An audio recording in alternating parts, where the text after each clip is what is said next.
right, and we're back. This is John. Hey, it's Paul. And it's Eric. And we've got a special guest with us tonight. We got it's What If Geeks, first of all. Hi, how you doing?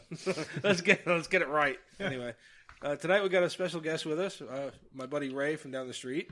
Yes. Ray from down the street. Say hi. That would be me, Ray from down the street. Yes. Literally down the street. Our new character, Ray from down the street. There we go. It's going to be an ongoing bit. Yeah. Put that on a t-shirt, you'll sell it. You know, people have like, a man on the street. We've got Ray down the street. Down the street. So Ray is one of our neighbors. Obviously, we already have established that Eric and I live in the same neighborhood, so does Ray. Yes. Ray, tell us a little bit about yourself. Because we've been kind of hanging out, BSing about geek shit, and realize that you're kind of in the same wheelhouse as us. So Yeah, slightly. So my name's Ray. Probably a tad bit older than you guys, I think, from what I understand. And I've been in the arcade industry for over 40 years. And I have my own website, or series of websites. The primary is called the Arcade Archives. And I've done podcasting and everything since 2011. So here I am.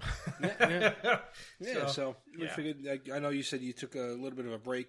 Oh, yeah. And then you've been itching to get back into it. So yeah, you hit your 50s and you kind of say, what am I doing with my life? I'm not Spielberg or Lucas, and I'm not making that kind of money. And so I took a break, and my partners in crime over in the archives took over.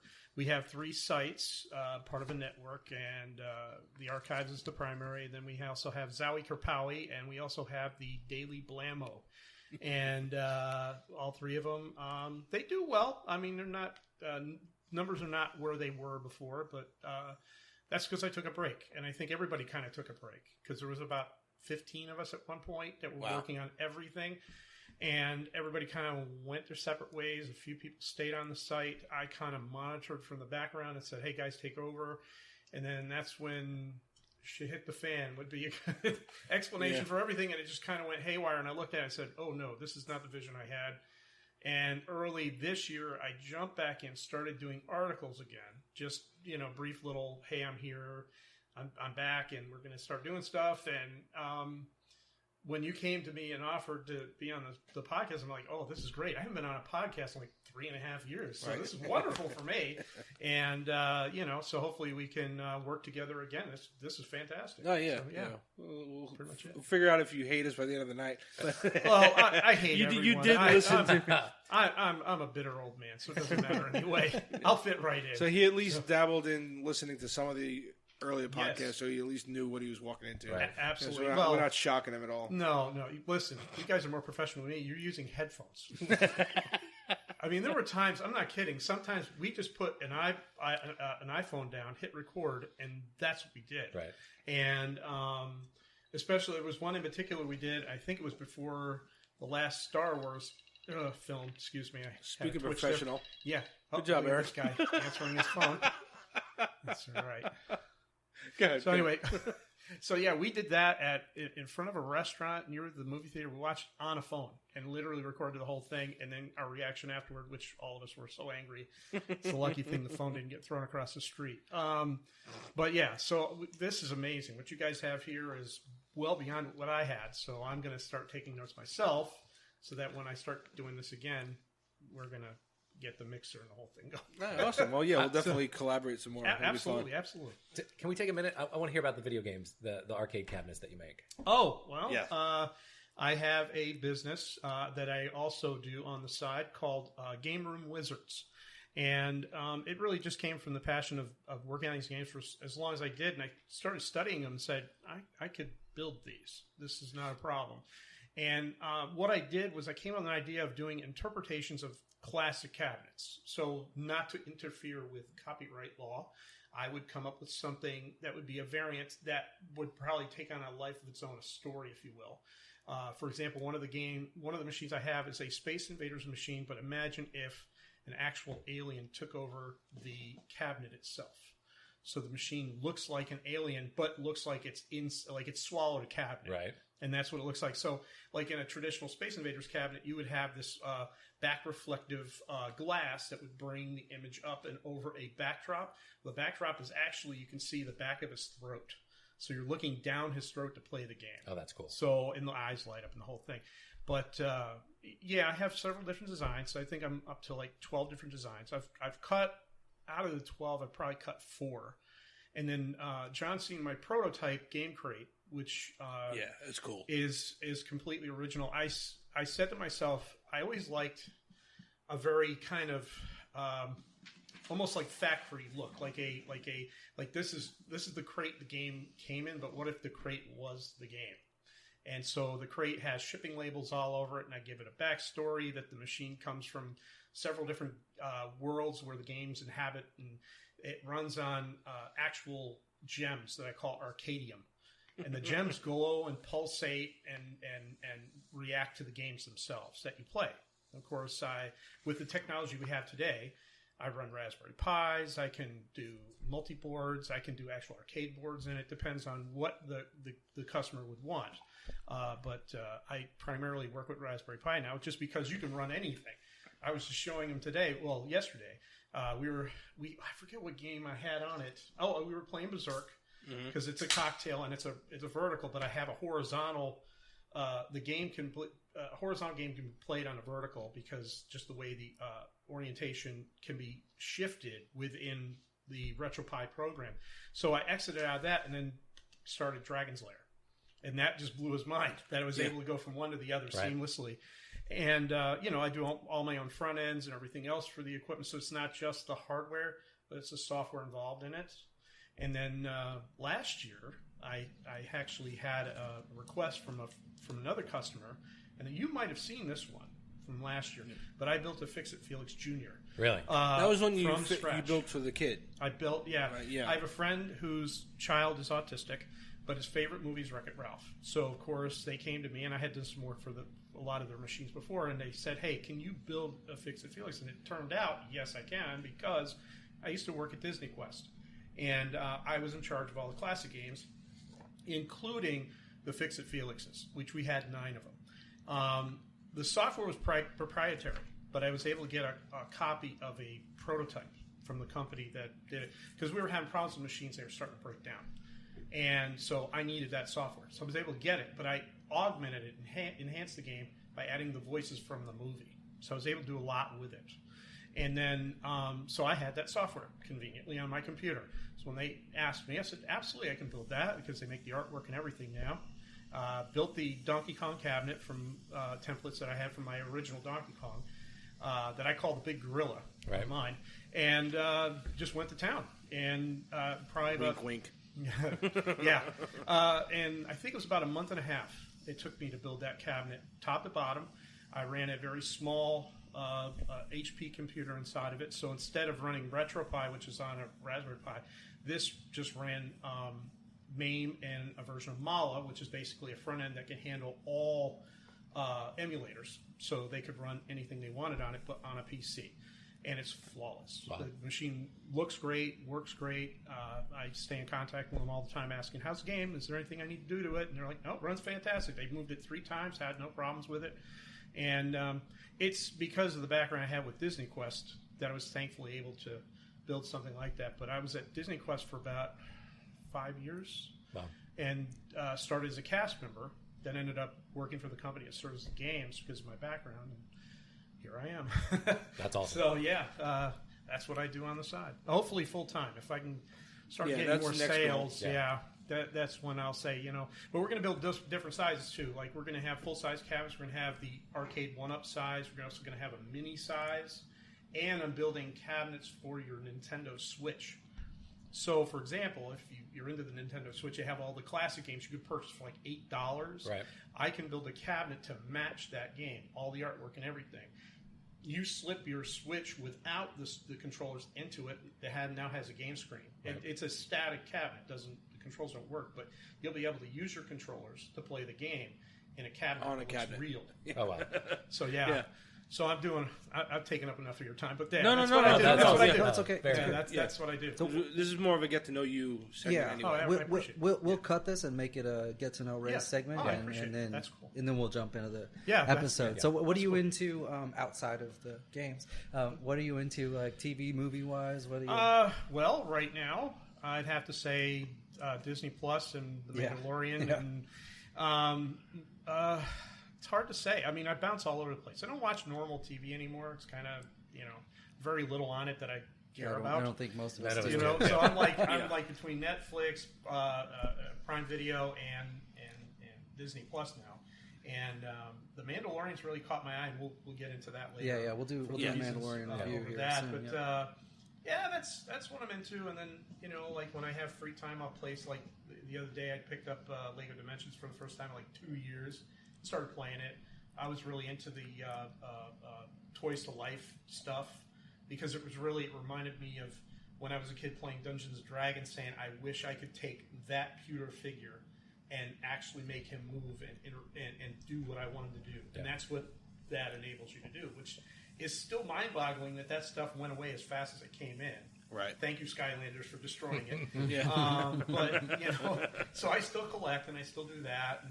And I have a wife of almost 25 years and 2 great daughters. One just gave birth to my first grandchild. Nice. She's a year old this week coming up, actually. Hey. So that was the other reason why I kind of fell off the radar for a while, because I'm now a grandfather. So it's, that's my life. That's pretty much that, and working for a company that services games on Disney property. That's pretty much it. So, yeah. All right, cool. So, yeah. Cool. All right, so, and I know you're from New York, like me, right? Yeah. But upstate. Whoa, yeah, I know. Whoa. Yeah. We're going to have to cut this short. Thrown off the balance. We've thrown off the balance. Yeah, that's it, man. There's a disturbance in the force. Yeah, basically. Yeah, born in Yonkers, and then I moved up to Poughkeepsie, Hopewell Junction area, up with the IBMers that would leave every 4 months. You'd get to know somebody, and then the kid was gone because they moved to another part of the country or somewhere else in the world, for that matter. But yeah, I grew up there and hung out in malls, and that's where my passion of arcades came from. And in fact, one of my probably my most popular post on the site that still gets, like, every once in a while I'll go on and check responses, and I'll still get it. And this article has to be about 7 years old, and it was on the Dream Machine arcade franchise that was prevalent more in the northern states than it was down here. We had a few down here.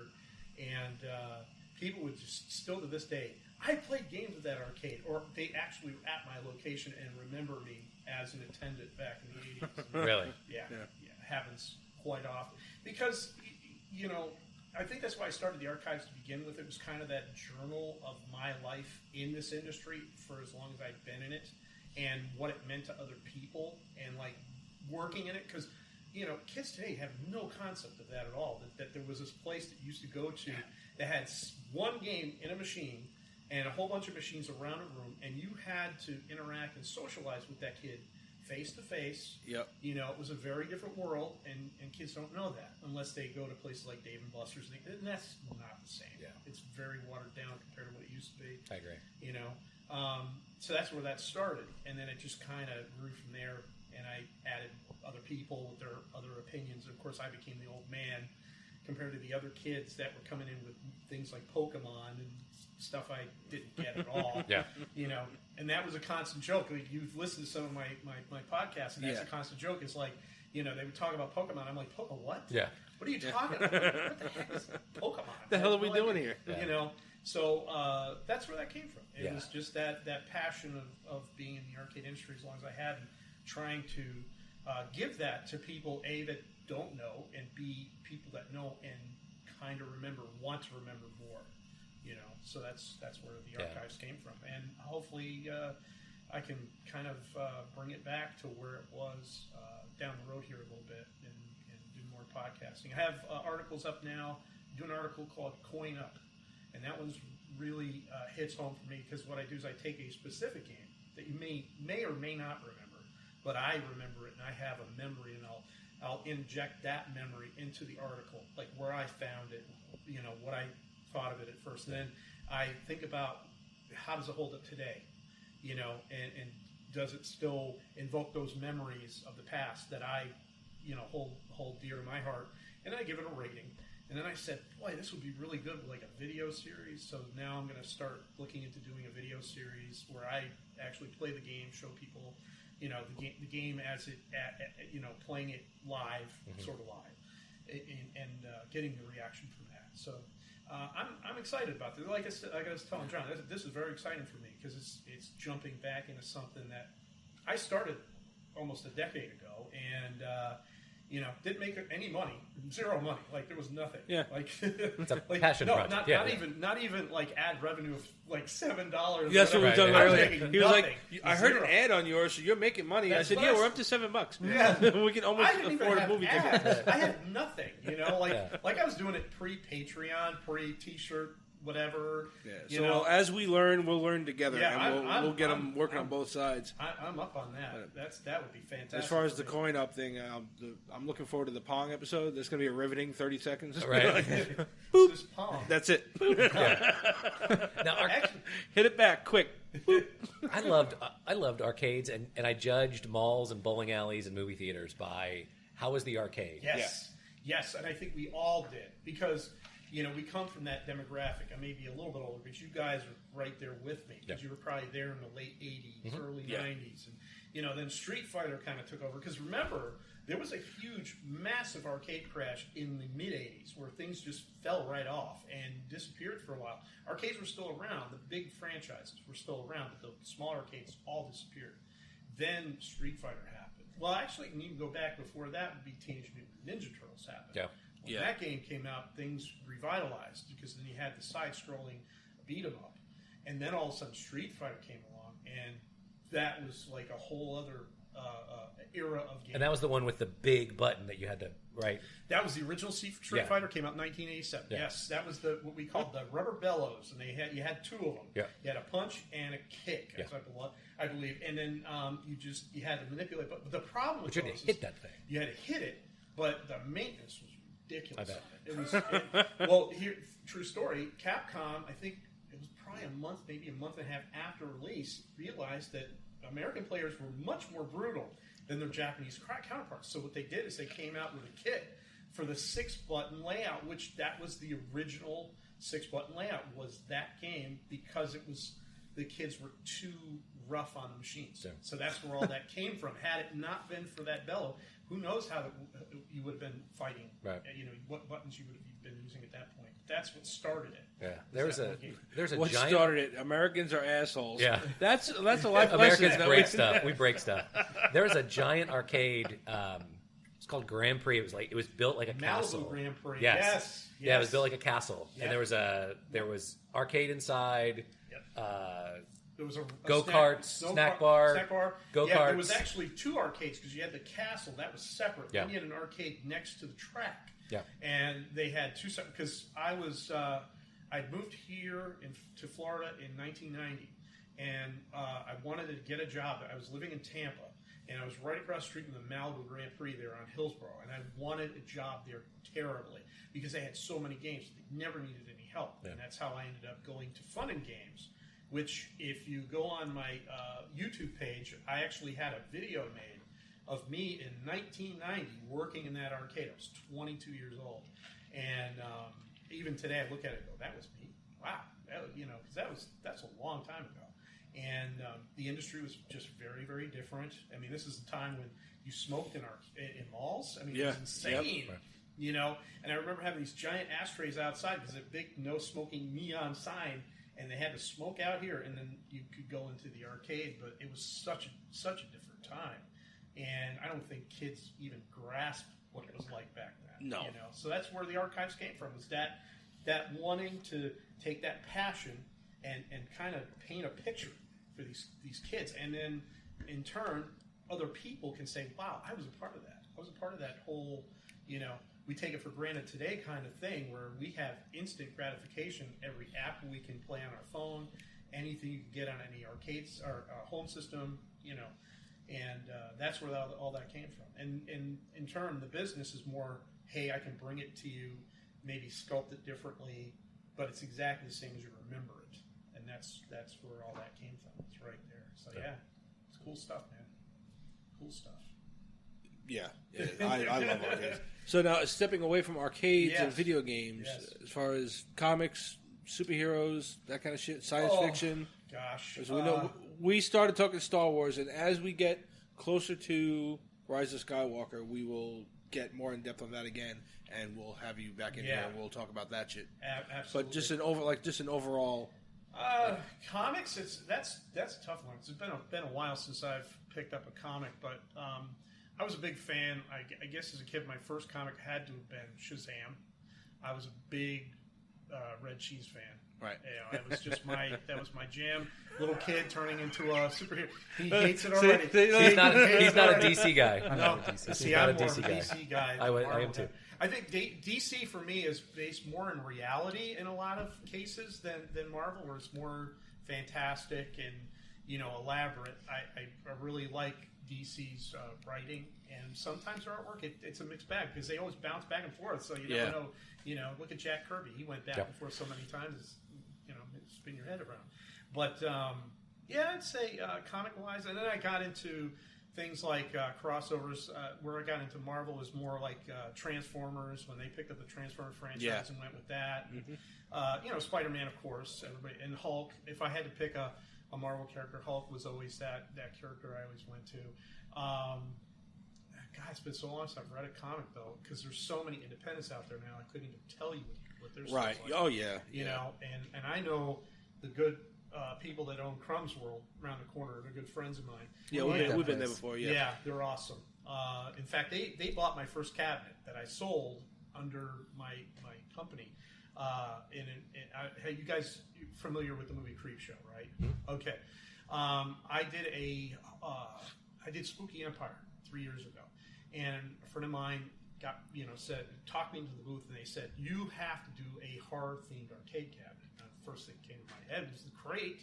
So I built the actual crate from the movie, had the insignia on it, had the blood on it, had the chains, the whole shebang, but it was a fully functional arcade cabinet. And they bought it right after the convention because they saw it at the convention like, holy shit. Right. How did you do? I'm like, I took a bunch of pictures. I sat there with my laptop. I had printouts. I had every angle that I could possibly get from the movie. It was a pre-Creepshow series that is now on Shudder. And if you haven't seen that, you guys need to get Shudder because I'm telling you, that series is amazing. Okay, cool. Yeah, I've been wanting to check it out. Oh my God, is that a great show? So I built that crate. They saw it, bought it. It was in their store for 9-10 months. They sold it to somebody else who works out at Disneyland but lives here, and they have it in their house. And so that was like my first like big sale was that machine. But yeah, so sci-fi. I'm more of a horror guy. I'll be honest. I love horror too. Horror you movies are just my see, jam. dude, you missed our whole October. We Yeah. did nothing but horror. All October we rewind? did like Can we nothing pretend nothing it's but horror. October? Just hang out until next Yeah, October. If you don't get sick of me, sure. Yeah. I was into 70s sci-fi. I was more of a 70s kind of 80s schlock sci-fi guy. So like Logan's Run is probably one of my all-time favorite go-to sci-fi movies because back in the 70s, it was all about the apocalypse. It was Cold War. It was nuclear holocaust. That was what you were reading in school. And then all of a sudden, had something like Logan's Run come out. I was at Damnation Alley. It was another one. I was just like batshit crazy over when I was a kid. And, it was like my first VHS tape I got, I think, was Damnation Alley, which I may still have in my collection. I don't know. Right. And then, in the 80s, it was just a little bit of everything, whatever came out. But horror was just always my jam. I just always dug, especially, like, it seems repetitive now, but all these slasher films, because you had Michael, you had Jason, they all pretty much did the same thing. But then they would kind of jump into the backstory, and that's where you kind of got involved with the characters, where I like, Jason was always my favorite because he had this sympathetic edge to him because, he was a child that drowned and this and that, and Freddy was just a creep, and you don't know who the hell Michael was. Right. Sympathetic edge to Jason. That's the first take we've Yeah, heard. we've The never first time we heard heard that that. take. Think about it. No, watch the movie. Yeah, No, I hear you. I hear you. It's just funny. But yeah, that's that's the kind of stuff I'm into. Anything 80s or 70s. Like I have a pretty vast collection of VHS and DVD and Blu-ray. Anything that comes out, like if it's a Blu-ray, I have to have it. Like I remember waiting to get 1941 on Blu-ray. It's Wow. like, what the hell movie is that? But that was a great film. That was a Zemeckis film. That was pre-Back to the Future, pre-Used Cars, which was another great film from them. So, it's pretty much what I'm into. Oh, yeah, so you'll fit right in. See, because we all between the three of us, we've got different aspects of geek culture that we all kind of fall into, Absolutely. And it's kind of like that Venn diagram, and we all kind of meet right in the middle. Yeah. And so you're just kind of right in there. That works. But if you anywhere I can fit in. you want to hang out as we keep recording more and more, you can. Absolutely. We'll Absolutely. just kind of give them a rundown of what we're doing for the rest of the year, and then it gives the in fans the, a rundown too. That's in the Geekly Weekly, which, we'll do later tonight. All right, so we'll do that too. All right, anyway, but that's fine. That'll be part of what we do after this. Cool. So that's it. We will stop this one real quick, and then we'll jump into. You want to tell them your website? One more time. There's a few of them. Let us know everything where they can find you, and then. Well, let's see. You can reach me at thearcadearchives.com. Thearcadearchives.com. Not to be confused with the Arcade Archives for the Switch and everything else, because that was a whole other dilemma. But it's thearcadearchives.com. You can also reach me at Game Room Wizards, which right now I'd have to look up on my phone, but it's a Wix site. It's like wix.rbrody.grwwizards or all right, something that'll have to go in the lines, description. We'll put that in the show notes. I haven't bought that yet. Do we have show notes? Yeah. Yes. We'll take care of that. I'm glad you pay attention.